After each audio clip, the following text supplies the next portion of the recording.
Oxfam is a British institution. It's a charity that has for many decades been famous for fighting famine and poverty in the poorest countries on earth.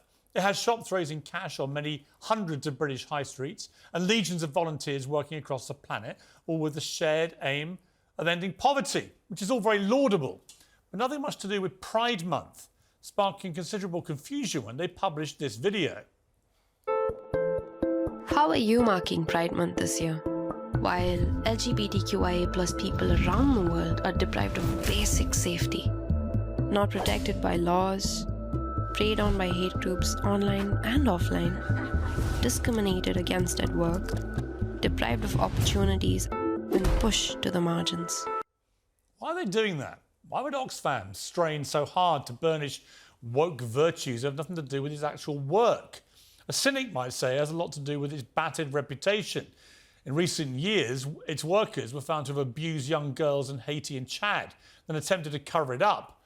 Unsurprisingly, this video has faced a stunning backlash online, not just because it's such an obvious toe-curling, virtue-signaling load of nonsense, but because it also contains a pretty outrageous image of three demonic figures bullying gay and trans people, and one of them wearing a badge saying TERF is very obviously supposed to be J.K. Rowling. TERF stands for Trans Exclusionary Radical Feminist. It's what all the trans lobby call anybody who dares to stand up to their agenda. And it's just a hateful slur used by a hateful mob to vilify usually women standing up for women. Now, J.K. Rowling has faced years of aggression, bile, threats and abuse for defending women's rights. Like a lot of women, especially women who suffer domestic abuse like she has, Rowling has very legitimate concerns about hard-earned women's rights being sacrificed under the false flag of inclusion. Concerns about the word woman being erased, concerns about male rapists going to female prisons, concerns about safe places for women being opened up to anybody who just says they're a woman.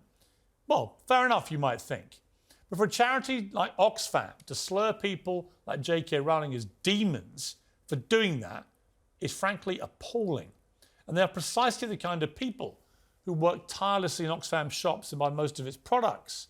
Oxfam has now apologised and implausibly denied any link to J.K. Rowling, even though it obviously was supposed to be her. But it has form. This is the same Oxfam which recently published a hysterical inclusive language guide ordering everyone to use words like people who menstruate instead of woman. It's the same Oxfam that's gone from exploiting young girls to demonising older women who want to protect women's rights. Enough of this. If your aim is to erase poverty, Oxfam, we're with you all the way. If it's to police language, stifle debate and smear critics to appease wicked mobs on Twitter, well, we'll take our donations somewhere else.